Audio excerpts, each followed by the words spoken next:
comment in berang chu alomom khop me chu ti ro chan nia kan throi tu te siang leu khan member duangin kan la tam lowa thanem mangai ana khop maya local lama kan throi tu te thupo anin sil thar leila thain ka si a chaltlang BIAL ria te mi som kan tan min som pakhat bor vela kan tan ke chawa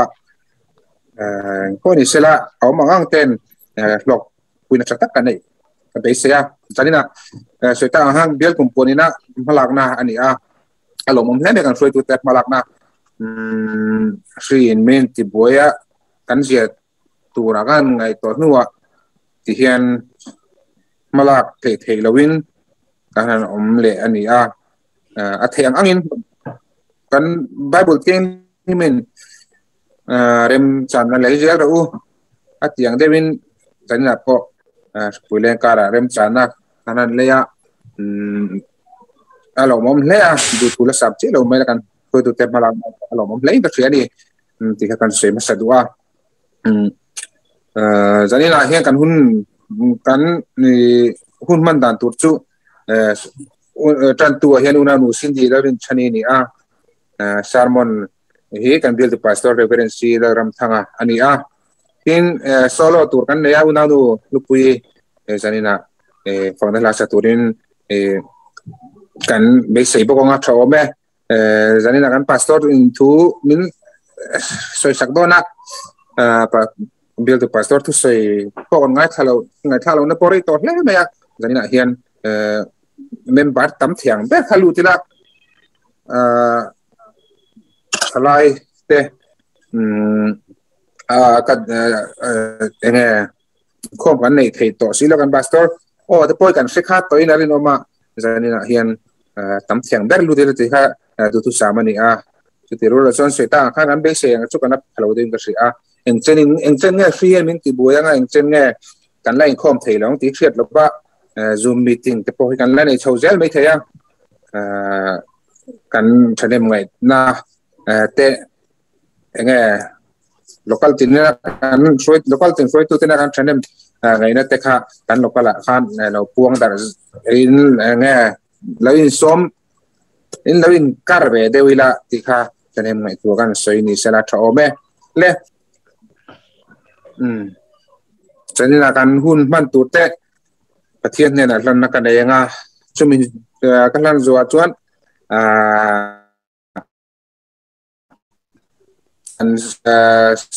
kan speaker janina kan speaker tu kan build to pastor kan som hal mai anga thome kan pathian gim tu temin mangai men pol tu nang manun thal hun mo temin pele a janina lalpa skuilen kara lalpa yesu kan bi kumpuan BIAL kumpuan soi tu ten theng angin mate an la chawa at malak na kaljela lalpa janina INKHAWM te ala theino wangin zoom meeting ang ten lalpa mate na han la a janina kan hun man te po hilalpa iput ru puya kanon kana lalpa ti thei ke ni chong kan ni lobe kan ti thei chun atlen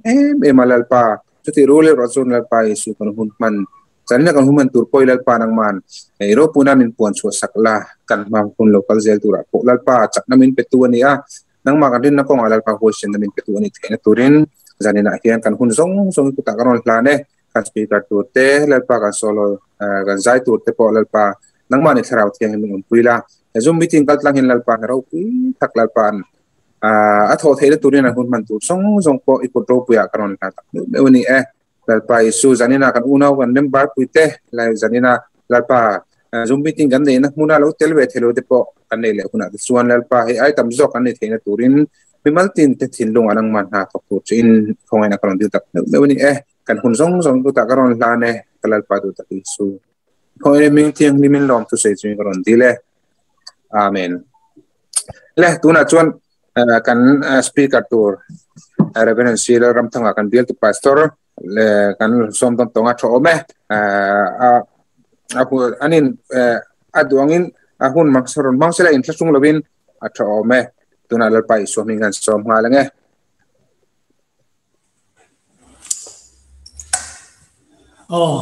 lalpa fakin umro se thalai BIAL sungami te in zawain lalisu mingin chibai bok chewa tunhona hian CHALTLANG BIAL PYD ten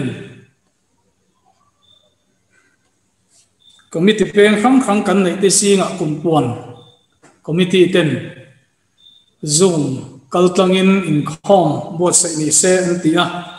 son hei zanena tun huna hian ke in thu kan soi tur hi kalom hle mai KUMPUAN CHALTLANG thu soi turam in han ruat tir ka hiat lai khan karil ruwa sarmon alo lo ngala chu ka sarmon a chuan lalpa hriat pui tu te hi om mai lawang uti ani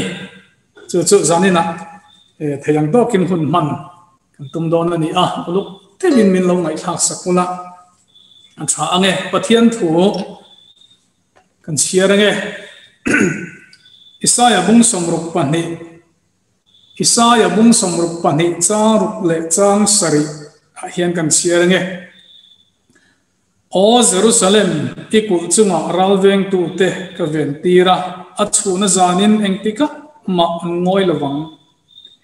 Jerusalem hi ati nge a leya hian fak uma asiam mal chuan kadulai tak chu nangni lalpa hriat pui tu om te u om hle hlek suula ama po chu om hle tir hlek su lalpa hriat pui tu om te u om hle su pilai hi kan lak chu du lai ni thu kan chiar kan sei tur te lalpan kan za tan bang ni som ro se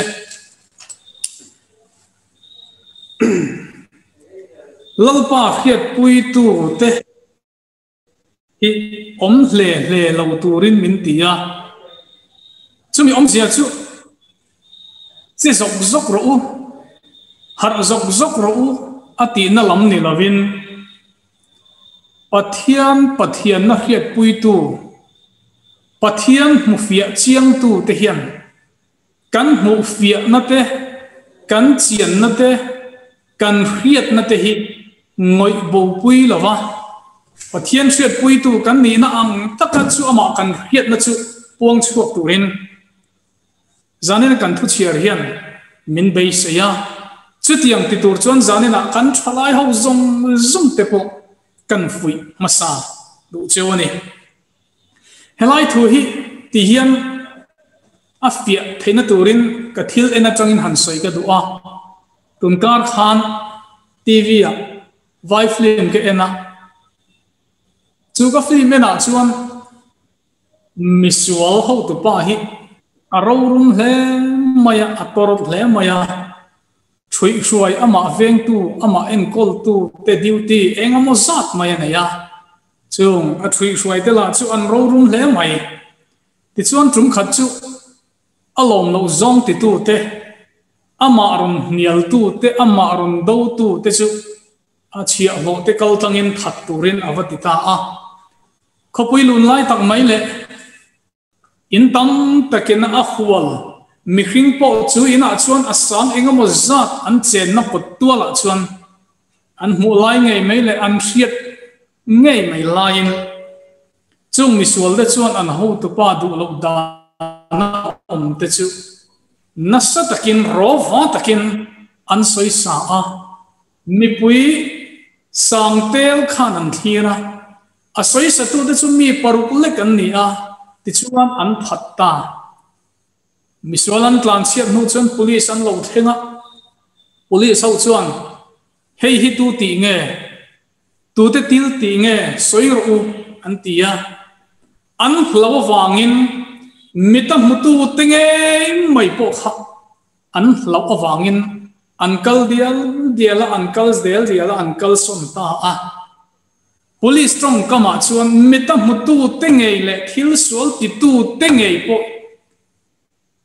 police chan pui zong le thil dik chan pui zong in check ngam lo wangin thil ti sol tu te hi khowela hen kan man thei lova lalber le zaum ber le ro pui ber angin an lam thin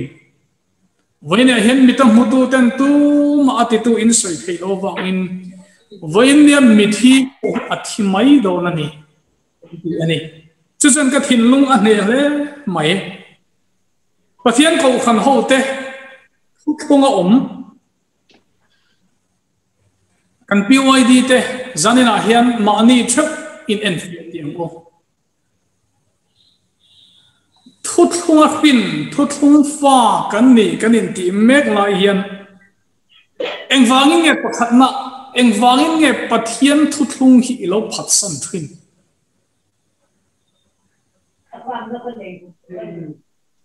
i phat san na chu nupui pasal wang te po an mai thei khovel ro pui na thila wang te po an mai thei ma se thuthung fa ten nupui pasalamo khovel ro pui na thila mo khovel san du na thila wanga he thuthung ro pui tak mai kan after tu ten nilovin am thuthung min petu le amak la li su Krista hi mol pho takena thei ti hi kan chalai tin khema saber te chumia wangson he thutlung za pui lawa chan tlata eng kunga po ka za pui si lo ti ya hasiam tu ten soi an sap thinang hian za pui lawa he thutlung chan tlat turin kan chalai walte zanina hian masaber atana kan fui du chewani thutlung phatsan wang khan setana hi ro pui angina langa thil ti dik lo zok tele misual ngei zo angati ro pui zo ang hian an lang ina ka khatan soidu kan bible lang lalpana apian tirata to nazarat mine turatan asyak kam samsona kan huwa bible pathian in chakna apea chu a chakna thuru asam me lo turani ame lo chung le wain te po in lo chung jan pathian in a chan puya ne na ro pui tak tak nen samsona ka ro pui takina thua ma se chu thuthung pathian ne na anin kar an thuthung ro pui tak mai chu samsona than an phat sam ta a asam me in a lo om ta a chak na zong zong chu zan khat re lo te minute ni khat thil thua kan a lo bo zok ta Filistia hotenan mana chakan tumle thina ma angati an tumle thina ma se eng ma chakna nei to lo atoi zongin an mana ennom chu na huna de an huaya amit muan kher chu sakamit delin oma thuthung vuan tu le thuthung atana wanga ropui taka choi moya oma kha thuthung a phatsana wanga mual pho taka ama a mai ba ka pathian thuthung nei tu zo kha chumini a chang chaklo zo angin a oma mu sit angin a oma ne tu nilovin at ne a angin pathian hi omani thuthung a phatsana wang hian thuthung petu kha mual pho takina theini chuwang pathian thuthung fa ten thuthung chan tlata vuan tlata eng konga po rin taka lol thuthung hi kan van kai ni turani ti khrana eng ma thleng phal lo turin kan thalai rote in bot sem o sungle pai ni emo no pui pasal in nei na ni mo in ngai zon na thilani emo thuthung fa te o bola chon nakina kan ro pui na tur an entry na voin ne kan tor na te voin ne kan lungai na te voin ne kan mang an na te zong zong te hi hrehawmin na ti le mo ela nakina kan ro pui na tur ne na han te khin chuan han thir chuan te khin tham ozo an ni lo kan tor na te hi an ne lutuk ati chuan thuthung wana nang ma awanga I phatsana wanga thuthung nei tu lali su Krista hi mual phovin ong theni ti khrengin samsona thuthung ati mual phowanga pathian lo mual phowa begona bigina chan milen pathian che ro pui zo anga a om the na changkha thuthung won tu le thuthung mutu te diklo taka an oma wangin chu pathian thuthung a chu mual pho zo angin omani chuwang chon he thutlung ro pui tak mai vuan tu le chel tu te hian rinom takin nget takin ti che thei mia lovin kan chalai rol te I omang corruption ani emo ro pui na ani emo lát lang vào lá ni mo in này nó thiên ni mo heng zong zong hiền min chen lâu turin lệ phát sinh lâu turin cần chalai te cần phui mà sadu cheu ni anh na chon pathian ta na ding ngam pen chuak ngam ni turin cần chalai rol te in bot seng o chu film ke en chu kan sai chun zom le anga mita mutu te nge in ti du da tu le thil sual ti tu an sai chu ngam lo wangin misual te chu an lo lian zel an in tirau pui sel ani ma se chu ti lai chun a chang tu nu tur ta na lo in bot sai kha a lo lang ta a mi sang tam takin an kal bo san nu ama chu a lo ding chuak ta a police one hrehawm mi atia ye tu tenge heng that tu he tu tenge that tu te chuan tia chung mi te chu chumi hnuai om te chu an ni an tia ti chuan mi tam tu tenge in an sai chuak ta awang chuan police ten chung mi sual te chu an man ta a krem an ni a zela an khunga an hau tu pa derpo manina om ta lalpa fiat pui tu om te u om hle hlek si ula thuthong khe tu le thuthong mu tu te kan ngoi reng hian pathian ni na te tu manan khe don lo wa pathian thuthong ro pui tak mai te tu manan khe don lo chu bang chan kan thalai rual te pathian hiat na pathian ro pui na pathian mu chiang tu te hian ngoi bo pui mai lawa che chuwa ka ban hoya phak na sa ang chuwa pui turin kanin buat sai abo han pui mu em bola chuan kalalpa hiat na ro pui big awang chuan ati mo te ne na le kha rin chu ka khia a ne ni ka ti chu mi ni an chuan awang thate takin ka khia ti ola hian pathian hi awan lo khe chiang em pathian khian na ro pui big nei tu ani ang khan nang le ke hi khobe la hian kan thian te nen cheng khobin har sanate po lo to kho thin ma ela nang le ke ro chu thoma pa nga pathian khian na ro pui bi nei tu kan ni hi apahan ro pui em chu mi nei tu ra ta na pathian ni na khara wa changa he thu thong ro pui tak mai a mu tir kan ni te hi kan van ro pui em in chuan na thamani mo ni na ro pui tak mai le pathian khian na ro pui big nei tu te kan va han ro pui em ma se i ro pui na le pathian khian na ro pui big nei tu in ni na anga i tho chua pui lo a i ngoi i reng mai hian he pathian a hi tungi ani mi ten an khe thei do hom lo vasin chawan chan kan thalai wal ten ho u polan karina chu ka hi ateng a khria ta chu apuang chu ka thei dan tan in apuang chu kam khan kan thalai rol te ichi chu kam u zaya pathian fak mi ini chuan i o kha moi ta kalal pana alo siama ama fakna tura ta na lal pana i o kha ape che ani chuan pathian ro pui nan he thu thung ro pui tak mai le he chan chin tha fon kim hi puang chok turin ngoi lovin chu i o thatak nei kha on le lovin pathian ro pui na tura tan zai chok ka che thau khat lai kha district PYD swai tu na kan von ve lai khan ka thin lunga om lian e mai chu kan zai thiam te kan zai pol te po khan ti ta ela tu ma kan zok sor big ni lovin kan solo iste kan zai pol ho te po khan nam dang hla hlir hi an sa thin ka thin lung hi a khoi o nga tinge ni thut lung lamoi tak tak kan nei phi kan van salo em ti chuan chu tianga swai tu kan ni lai chuan khom pui kan nei hona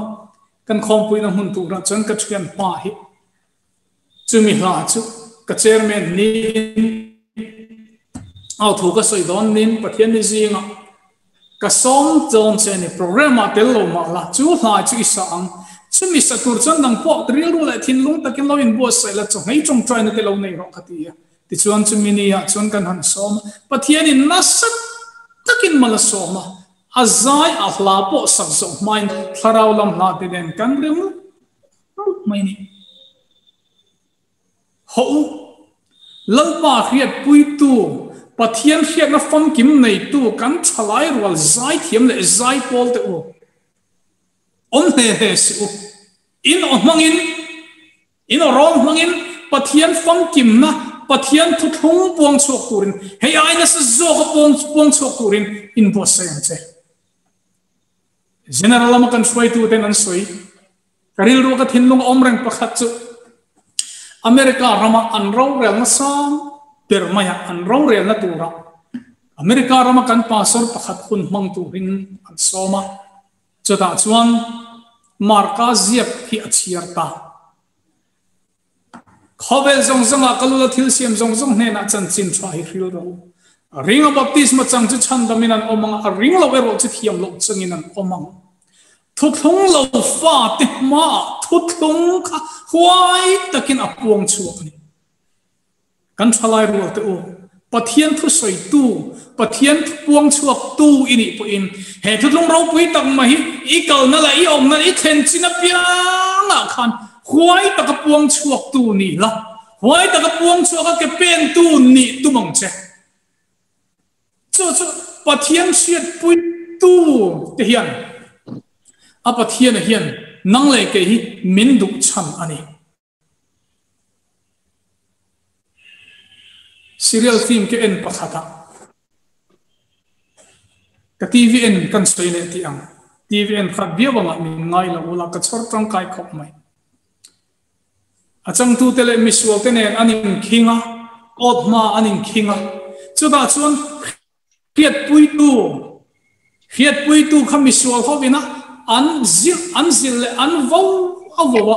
god ma aron din nam lo le athu tak khiat le an mit mu ngei mai po aron puan chwa thin lo wangin achang tu te khatsak lo zo ngin nanom thi Thessalonica khwa thu thung an han puan ta kha chuan ram mi puiten chanchin tha an lo kheta an rin dan le an ngai dan zong zong kha thlakin lo om ta an khwa chu ati boi tanwai me chanchin tha bang chuan chumi bang chan khomi puite point pola le sila da chu an ko dana chuan khovel chok boi tu te ti in an puta ani an padi le po khovel chok boi tu ni theina an han nei mai kha van ro pui em chu wang chuan thu thung phat san lova thu thung puang chuak tu ra ke an pen na hian pathian hian akal san lo mala so ma ti chuan lalpan atho pui zelani chu wang chuan mosia chuan mu thailo chu a mu awangin atua tram chana atiang khan mu thailo mutu thu thung fa te kan ni a mu thailo lali su krista mi tenan khiat chian thailo thara wa chang khichiang tu te kan ni chuan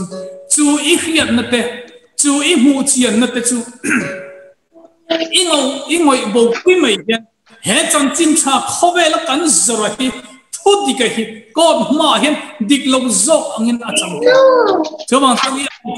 ya thudi mu te I thudi khiat te chu adik ne ani ti ilan tir chuan he thu thung hian ikal na pianga kem china pianga ne na achang zel don ani ti khi in kan thalai ron ten he thu thung rong bon lo konga hian nas taka ke pen tu rin in ko sai Tutianga iti chuan tutianga ikal chuan lalpan mala soma thutlung lam hla isakna pianga lalpan mala som chen thutlung ipuan chuan pianga lalpan mala ikepen na chena pianga lalpan bong do na ni ti he thutlung khetu te hi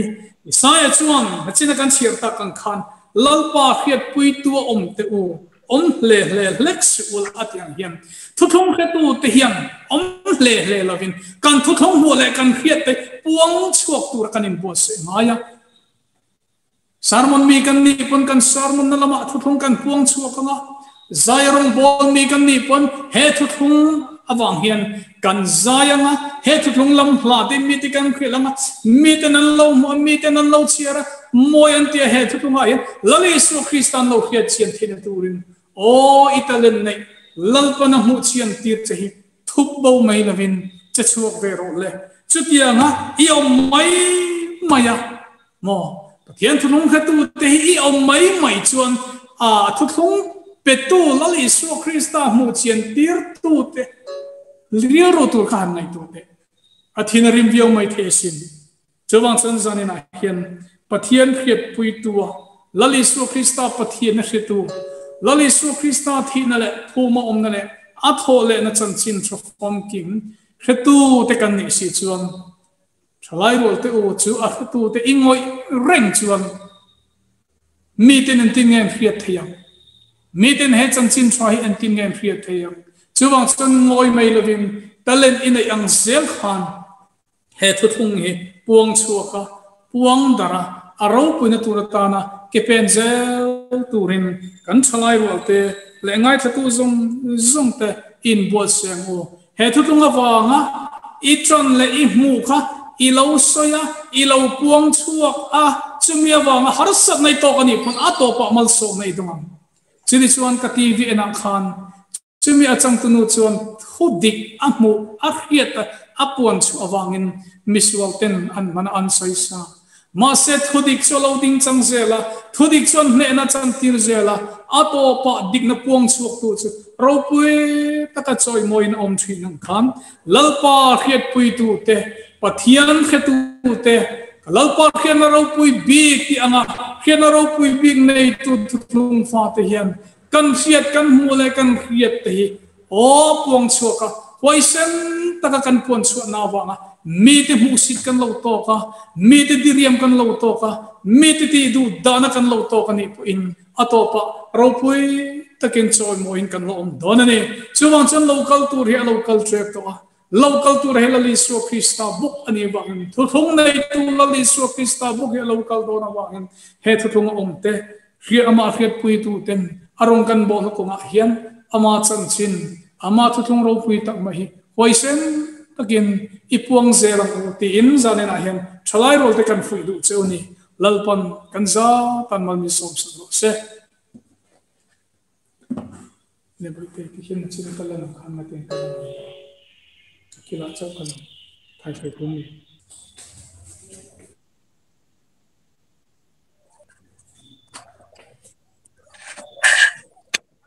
le zaina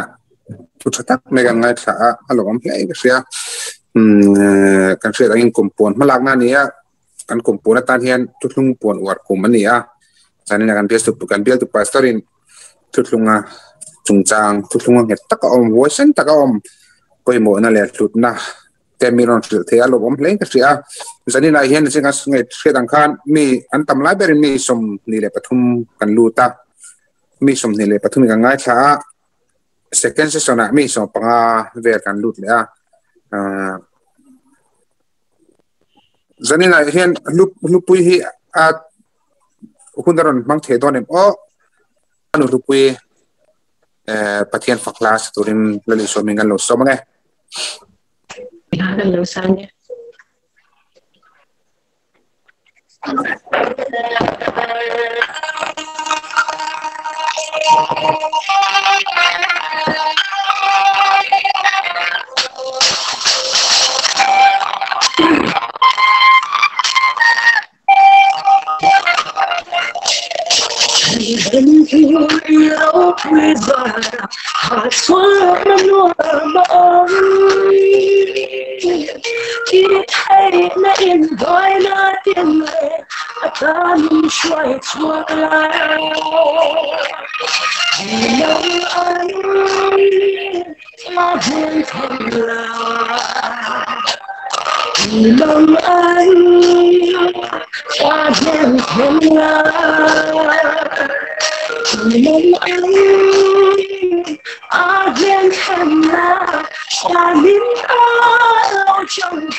Nó cần đúng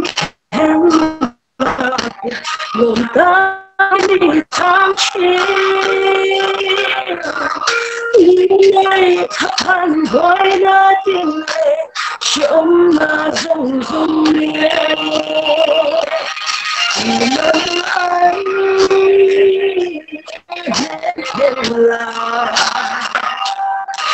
lòng anh đến hết là mình anh đến là đến đâu chẳng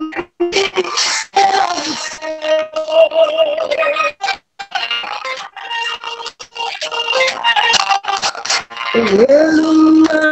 căng thẳng trong lòng điên đi ra nắng không được ôm đi ác nhưng anh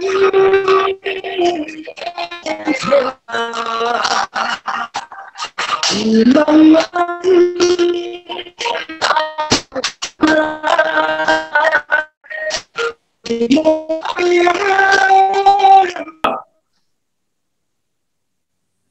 giờ này là mi sầm này là thum bor về đến khom gan sim thế là đấy thì là huna chọn hay tầm dọc theo bor basic tôi là thầu mấy lẽ tôi là chọn cái kumpuan secretary evan ramun sang sai đâu kan hun te min ti top sak tem hun khar sak turin tong ta ko hun min khar sak turin kan so manga jong kan hun su zanin kan hun tu chu an ti top ton nia le so mi kan so me tong ta ma in thu kam hi khat lek farm Lalhlupuii le zanina kan rong bol tu kan speaker bial tu za bial tu pastor za tak mai in hun lu tak mai min han te a zanina rong bol na hun ha min han siam saka an hun lu deuh mai ta tang bial kumpuan committee ta na min ron man sak thei hi kan lom hle mai ti kha lali suwa mingin tal tang bial kumpuan committee ayo in lali suwa mingin lom thu kan sai boka ti chuan dadina INKHAWM ron chim tu zong te ne na po lali suwa mingin tin lung takin lom thu kan soya ale te ka po ron chim le rek turin lali suwa mi kan han so man pathian hena kan lo tong tai nge lalpa kan pathian min mangai tu ikong ina le mal som na kan donga zanina hun than le hun lo momin te ni CHALTLANG bial kumpuan committee te chuan INKHAWM na hun te buat sei le in nangman min siama tamna le risen na tham te kan lo malom thu kan rile che jon zanina kan rong bol tu speaker ne na tangin pathian thu thadau mai kan ngai tha tu te thin lunga nangin na thokla kan zawa ya ta na